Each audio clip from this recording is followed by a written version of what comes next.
Welcome into your Arkansas football recruiting report. Hayden Herrera joined by Otis Kirk. And Otis, what another week it was on the football team.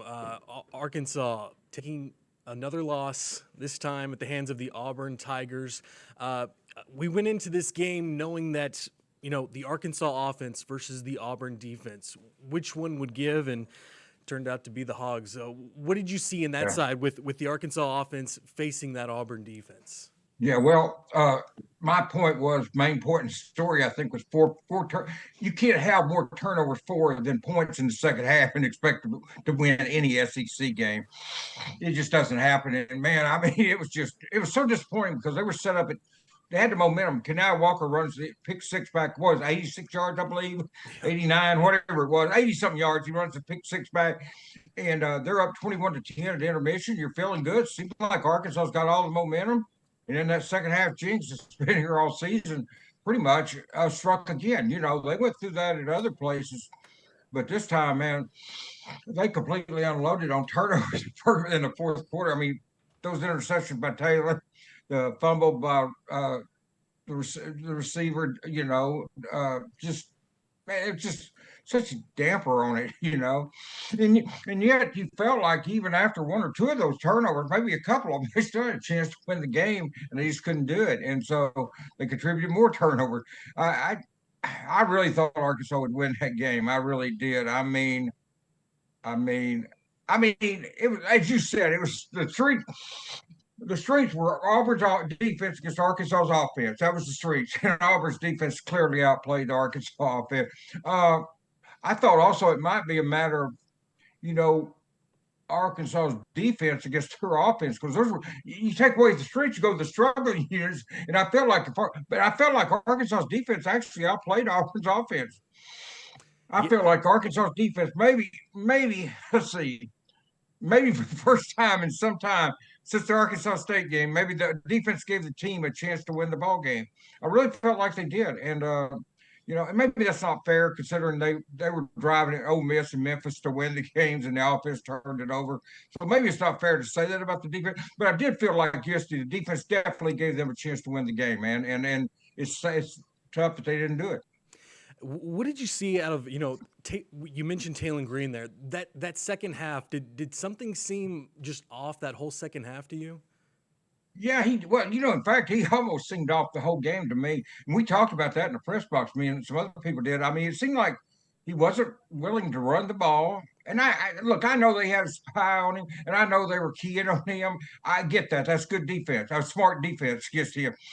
But I felt like there was a couple of times where maybe he could have took off the running that he tried to pass, and the second half he looked out of sync, but maybe to a degree the whole game I thought Taylor looked out of sync, and that's not a knock on Taylor. Look, man, they wouldn't have scored, they wouldn't have been number 4 or whatever they were in total offense or number 1 without Taylor Green. I mean, let's just be honest. He's been the key behind that offense all season. So I'm not in no way being critical of Taylor, but you can't, as a quarterback, you can't throw 3 interceptions, and he gets praised when he does well. And it's fair, and that's not even a criticism to say he looked out of sync. I don't know. I mean, there was obviously it wasn't just to us, because there's questions in the press conference about was he hurt, and that's basically he wasn't. It appeared he was out of sync to other people too, because they were asking if he was hurt, and Bobby said he wasn't. So I don't. It's just tough. He's been so good for them, and yesterday that fourth quarter he had so many chances to win that game. I felt like, and just couldn't contribute. I mean, just couldn't pull it off in any way, form, or fashion. And I think it was a big game for Bobby Petrino too. You would always talk about that, but I felt like Bobby really needed to win that. Well, he needed to win some games. I mean, I know. Man, it's going to be hard to promote off of 2-10, and I get he hasn't been the coach all season. I fully get that. Don't message me about that, people. I fully get he has not been the coach all season. I get that, or the head coach. But he takes over in the 6th game, and if you go out losing out the rest of the way, it's just hard to promote off of 0-7 or 2-12. It's just tough, and I wanted Bobby to get the job. I'm not going to lie to you. I wanted him to get it, and he may. Yeah, I'm not. I'm not the athletic director, so I can't say what they'll do. I don't know. And if he gets it, that's fine with me. But I just think it would have helped his cause a lot more had they won that game yesterday. And then, if they win that game yesterday, the way Mississippi State choked at the end against Texas, you felt pretty good about the game next week. Oh, yeah. And then, I mean, LSU gets hammered by Texas A&M, a team that Arkansas just lost by 3 points to. Texas was lucky to beat Mississippi State yesterday, very lucky. And then Missouri, they lost at Vanderbilt. I mean, Vandy's good. I'm not trying to say Arkansas is as good as Vandy. That's not what I'm saying. But I'm just saying none of those teams that you get past Mississippi State, none of those last three teams that look so invincible to start the season look so invincible now. But they do to this team, but they shouldn't. I mean, those were games. If you're realistic and playing good football, you can expect to be in any of those games. And the question now is, will Arkansas let go of the rope? I mean, we'll know Saturday when they play Mississippi State. But if there's any coach who can get them not to let go of the rope, it's probably Petrino. He's an excellent coach, and if he can get them to play hard, I think they've got a chance next Saturday. I'm not going to pick them again. I mean, I'm finished picking them for the season until they win. But I do hope they win. I mean, I hope I'm wrong. But just me picking them had the opportunity, so I'll pick against them this week. But I really think Mississippi State's playing better football right now than Arkansas on both sides of the ball. And but man, that's got to be a letdown to them. How they let Texas was, I believe they were way. I mean, I know they were way down, but I mean they were way down in the fourth quarter if I remember right. Yeah. And I got home. I wrote my story. Got home late, so I'm catching up on these games. Alabama, I know, came back and won their game. Texas came back, so I kind of got in the middle of those games, flipping the remote. So I wasn't glued in on any of them, just watching a little bit of all of them, and and it just seemed like both those games. I turned it on. I'm thinking, well, Mississippi State will come into Fayetteville with a win over Texas, and then South Carolina was looking pretty good for a while, and they choked. And Missouri, I thought Vanderbilt would beat Missouri, though. I really did. I don't consider that an upset. I mean, and then of course Missouri lost their quarterback early on, if I understand right. But I know we're not talking about Missouri. We're talking about Arkansas. But I mean, I'm just saying. I said that to say this. I just felt like those last three games, if they could have beaten Auburn and beaten Mississippi State, all of a sudden those last three games, including Missouri, LSU, and Texas, don't look so invincible. That's why I got off on that rant, because I'm just saying, it's the first of the year. You look at those games, and you say they better have their 6 wins if they're going to the bowl early on, because they're not going to get them against those teams. You can't say that now. I mean, you couldn't say that if Arkansas was playing decent football. And, I mean, it's the same team that went to Ole Miss, lost by 3 points, had a chance to win at the end. The same team that had a chance to beat Memphis, a top 25 team. Had a chance to beat Tennessee. So it's not like they're getting blown out. And they didn't get blown out yesterday. I mean, they had every chance to win that game, man. I know I've said that 20 times. I'm sorry, I'm ranting about to repeat the same thing. But the wins have been so hard to come by, and they had so many chances to win that game. It stinks, man. Yeah, no, absolutely. Those points are all valid. Going back to the defense, we talked about how well they played, but when Auburn made that quarterback change, I mean that really seemed like a big time turning point in the game. Yeah, it did. I mean, Arnold throws the pick six. You figure, Breeze had said, Dudley Dawson had a story this week saying that they might use 3 quarterbacks. But when he threw that pick six, and it was near the end of the first half, you pretty well knew that was the end for Jordan. You probably knew that was the end of him. So Jordan Stanley. So same thing happened to him at OU last year. But I don't know. I mean, but the good thing about that is, if you're the defensive coaches at Arkansas, you've got to know that change is probably coming. And Bobby said after the game, they had, I know Morgan Turner's from Stanford, but he said they had a couple of coaches that came from Stanford. So, I mean, they knew that quarterback a little bit. And so I'm assuming they prepared for him at halftime, because, I mean, as much as you can in 20-minute halftime. So I know you can't full scouting report and stuff, but they've known all week that was a possibility to play. But I think at halftime, everybody in the stadium pretty well knew that they're going to see a different quarterback. Was it going to be him, or going to be the true freshman?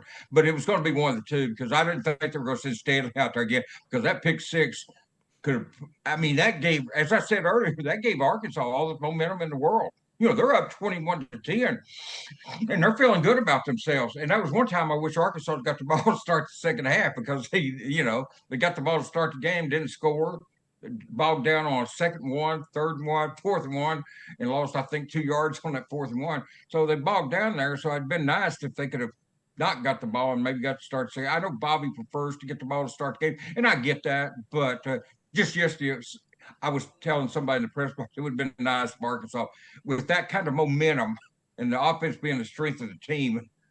They could have got the ball to start the second half, because if you got up 28-10, it'd been different. Now it doesn't look like they would have.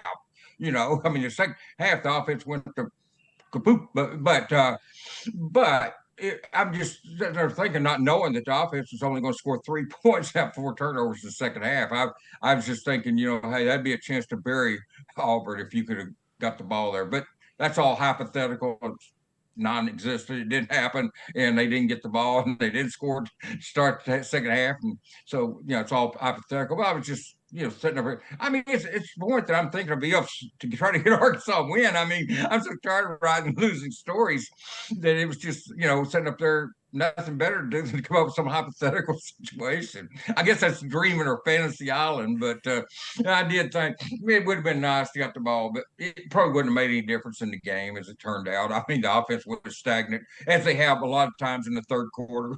The offense is going to stagnate a lot in the third quarter of these games, and they did again yesterday. And it carried over even to the fourth quarter was a disaster. It wasn't bad. It was a complete disaster. Yeah, especially with the running game that had been so impressive those last 2 games. Yeah, just absolutely non-existent. Now the Bulldogs come to Fayetteville on Saturday. They'll be highly motivated after that crazy game in Starkville. All right, we'll take a quick break. More with Otis Kirk coming up on your Arkansas Football Recruiting Report. Welcome back to your Arkansas Football Recruiting Report. Hayden Herrera alongside Otis Kirk. Otis, after these losses, I'm sure it has an effect on recruiting, like we've talked about over this season. So, what's the latest can you give, especially after this Auburn loss? Well, they had 27 commitments when all this kind of started, and they're down to 14 now. The latest being Cade Bush, a tight end from Chanhassen, Minnesota. He decommitted. Oh, I don't know. This week, it was this week. I think it was Tuesday, but whatever. He decommitted this week, and he since committed to West Virginia. They had 2 very good tight ends committed. Javion Martin from down in Texas, played at Pflugerville last year. He switched to Willis, I believe, this year. He switched high schools, but he committed to Houston. Decommitted some time ago. In fact, he decommitted before Sam ever got fired. But they're down to 14 commitments as of right now. That could change by the minute, and I don't think it'll change going up. I think it'll go down. We had Tate Lockett on here last week, and he's committed to the state, to the school pretty much. It's not the coaches so much. And I think that's pretty wise, because I know they had 27 commitments down to 14, so 13 kids have decommitted, 13 players have decommitted. But what a lot of them don't realize, and I'm not on a soapbox here, but what a lot of people don't realize is, Arkansas is going through a coaching change, and I get you may want to know who you're playing for, but you go to like one of these other schools, there's no guarantee their coach they won't be going through this situation next year. Yeah. Unless you're going to a I don't know, Texas A&M maybe, or somewhere like that. Next year, that school may be going through that. I mean, right now, Arkansas and Florida have vacancies in the SEC. There's a good chance that LSU may come open. Florida's open, and who knows about Kentucky? Maybe the buyout saves Stoops. I don't know. He's got a huge buyout. That right now, I guarantee that's his best friend, because otherwise, I think Stoops is going to probably go to Tulane Har-Sumrall, who was a Kentucky linebacker. And that'd be a huge upgrade for them, because that guy's a good coach. But I mean, I felt like yesterday, if Arkansas won the game, you freeze. I know they've got a bye week coming up in a few weeks, but I felt like if Arkansas won that game yesterday, they might actually freeze right there, today. And so just in the SEC, and if Texas loses that game, who knows what their situation. I mean, I don't know if Sarkisian's completely out of the woods. I don't think he'll get fired, but I think he's going to be on the hot seat if they tank another game or two. because they were close to getting embarrassed at Mississippi State yesterday. It's just what I'm saying is, if you go to these other schools, you may be setting yourself up, to be in the same situation next year at another school. So that's why I try to tell kids, pick the school, pick where you want to go to school. Forget the coach. I mean, forget everything. If you want to be a Razorback, be a Razorback. If you want to play for Texas, go to Texas because of Texas. Don't go because of Sarkeesian. Don't come to Arkansas because of Petrino or Pittman, because those. And I even see kids going because of assistant coaches. And look, I get that, but boy, the chance of the assistant coach being there all 3, 4, 5 years you're there, it's slim. It's slim. It just is. And I'm talking about Arkansas. I'm talking about any school. Yeah. Assistant coaches, great assistant coaches at A&M or Alabama or something, they're going to get jobs at other places. I mean, they're just going to get a head coaching job. Or you get a good position coach, he may become a coordinator somewhere, So, I mean, there's just no guarantee on this. And that's why I think Taylor Hawkins taking a smart route, picking Arkansas because of the state, because of the school, not so much because of the coaching staff. I just think that you're setting yourself up to be let down in 1 or 2 more years, instead of this year. And it can happen. It does happen all the time. But and I mean, I like I said, I understand a kid maybe looking at Arkansas situation saying, I don't even know who the coach is going to be. I want to go somewhere else, and I get that. But I just hope they know that they're setting themselves up to possibly be in the same situation in 1 or 2 years at any other school they go to. It just happens. Even kids that went to Notre Dame a few years ago, they didn't think Kelly be leaving for LSU. So it's not just losing coaches. He was successful at Notre Dame, more successful than he is at Notre Dame. I mean, at LSU. And I'm sure the kids that went there didn't think their coach would be leaving. So, maybe a pro team comes in and snaps up a guy, so it can happen. Yeah, So absolutely. it's just a risky product. Yeah, there's been rumors about Marcus Freeman, possibly going to an NFL team one day. And right. Right. And that's why I say, if you pick Notre Dame because of the school, you won't be disappointed. And look, here's the situation where Arkansas, Notre Dame, or any other school, Florida, they're going to hire a good coach. They are. And I know people may scoff watch the Arkansas, but I believe they'll hire a good coach, and and Notre Dame will hire a good coach if Freeman does leave for any situation, or if he went to Florida. But Florida, they're going to get a good coach, whether it's Lane Kiffin or somebody, or Freeman or someone else. But I think right now, if Bobby doesn't get the job, I've had people say, "Well, who would you be your first choice if Bobby?" Because they know I want Bobby, and that hasn't changed. But I don't feel good about his chances after losing that game yesterday. But that doesn't change who I want. Jane Franklin would probably be my first choice outside of Bobby. And I look, I don't hear people. Oh, his record against top 25 teams. Look, people, you go down. Lane Kiffin's 2-10 against top 25 teams on the road. Most coaches' record against top 25 teams are not good, people. It may not be as bad as Franklin, but they're not good. But I do know what he did at Vanderbilt. And I met the guy. He's a great guy. He's a very nice guy. And I know what he did at Vanderbilt was incredible. And the coaches that have these winning records against top 25 teams, guess what, people? They're not available.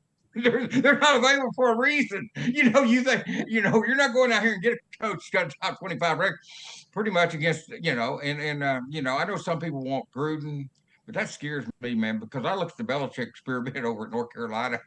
And also those comments that got him fired from his previous job, that's going to come up in recruiting. It just is. And anybody doesn't believe that's burying their head and saying. So it scares me. I like John Gruden's coaching ability, but in the pros, but in college it scares me. There's been a lot of talk about Rhett Lashley. I covered Rhett when he was recruited, when he was a quarterback at Shiloh. I covered him. And so, I mean, Rhett would be a good choice if they could get him. I don't know if he's interested or not, but Rhett would be another good choice. I think James Franklin, Rhett Lashley. I mentioned Summerall earlier. My only hesitation with him is Kentucky's going to come open. And would he leave? Because he played linebacker for them. Would he leave you after 1 or 2 years when Kentucky comes open? And last thing Arkansas needs to do with the way the recruiting rules are set now is to go into next year with another coaching search. That's the last thing, ain't it? And I'm not saying Summerall would do that. You might, if you're Hunter, I'm sure you'd try to get a non-compete clause in the SEC with him. Or with any coach, probably. But, I mean, you would try to get that put in. But that would be my only hesitation. His name comes up a lot, and I like him. I guess Dan Mullen said he's not interested if he's telling the truth, and he's off the list. I don't ever take all these. I know people take when these coaches say something, they take it as gospel, and I don't because when their lips are moving, they're kind of like a politician. When their lips are moving, they're capable of telling a lie. Yeah. So I don't necessarily take Dan Mullen's statement as definite. But anyway, that's about five coaches I think I've mentioned, and you know, Franklin and Lashley would probably be at the top of that list. Oh, Alex Gullis from South Florida is Yeah. the other coach that I have mentioned. That I think he would be a good hire, solid hire. Uh, he's No. not going to bring the. He's not going to be the name. But let me tell you this about this. I hear people they got to get a splash hire. Look, there's not John Calipari out here coaching football. Look, when Vanderbilt hired their coach, there was not a splash hire. When Indiana coach was hired, was not a splash. I have a good friend who wanted to coach at Indiana when he was before they hired him. He wanted to fire Sam 2 years before to hire that guy. Everybody, oh, he's too old. He's too old. You got to get a young coach. So people didn't want him. And look what he's done in Indiana. So I just know you don't have to make a splash hire. You've got to make the right hire. Vanderbilt and Indiana proven that because those programs were no higher thought of than Arkansas. Probably not as high thought of as Arkansas. Vanderbilt was known as an academic school. Indiana known as a basketball school. And when those teams, when Vanderbilt and Indiana hired those guys, there was no splash hires, but they were great hires. And that's what Arkansas needs to make more than any splash hire. I'm sorry. And for people who say, well, you got to get a splash hire to get the NIL. Well, look, you can go hard, make a splash hire. Let him start 0-5 or 4-6 first year, or 4-8. I'm sorry, 4-8 first year. All that dry, splashy stuff dries up. They forget that. So that's why I'm saying who would be the guy who would be the Vandy Indiana type hire? I don't know, but that's what Arkansas needs to look out and find out because I didn't know when those guys went to those schools, especially the coach at Vanderbilt. I had no idea he was that good a coach. I really did. I felt like the guy at Indiana was, but I didn't expect him to do what he's done in Indiana that quickly. I mean, he took over a bottom feeder and made them instant playoff immediately, and that doesn't happen very often, man. Because you think the old stuff, it takes 5 years for a coach to find out what he's got, or to be fair to a coach, you got to give him 5 years. I've heard that expression. I think that's went out the window with the NIL and stuff because too many expectations there. But I'm just saying that the coach at Indiana proved that that's not necessarily the case. And I think the Vanderbilt coach. But my point on all that was, Hayden, was they were solid, great hires for those schools, not splash hires. And that to me is more important. And that's what Arkansas got to get right. And Hunter Yurchek is going, as far as I know, is in charge of that.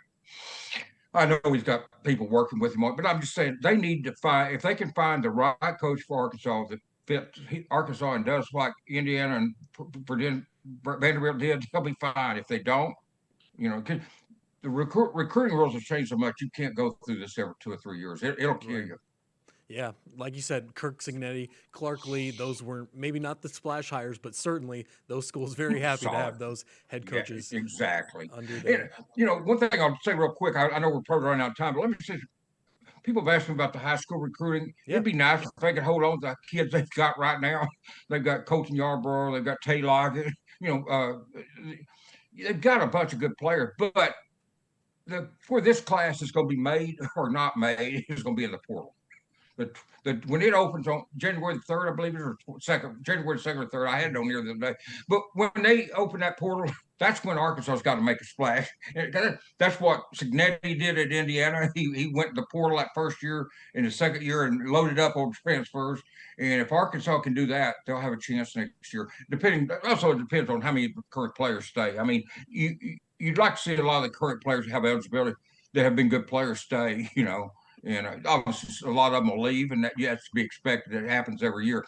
But you'd like to have some of the solid players come back, and then sprinkle in these high school kids with a good transfer class, and you could be competitive next year. Absolutely. Yeah. In January, we'll be here before you know it. We're in the last week of October right now. Yeah. Got to get your Halloween costume ready, Otis. So. Well, I got a mask that I wear all the time, my natural face. I mean, they said, "What are you gonna be for Halloween?" I said, "Be myself, man. Look at me." There we go. Be sure to get your trick or treaters over to Otis's house. He'll have the big candy bars out there this Yeah, weekend. my bulldog eats everything I bring to the house, man. All They can right. take him trick or treating. Well, as Otis, as always, thank you for Otis Kirk. I'm Hayden Herrera. This has been your Arkansas football recruiting report. We'll catch you next Sunday.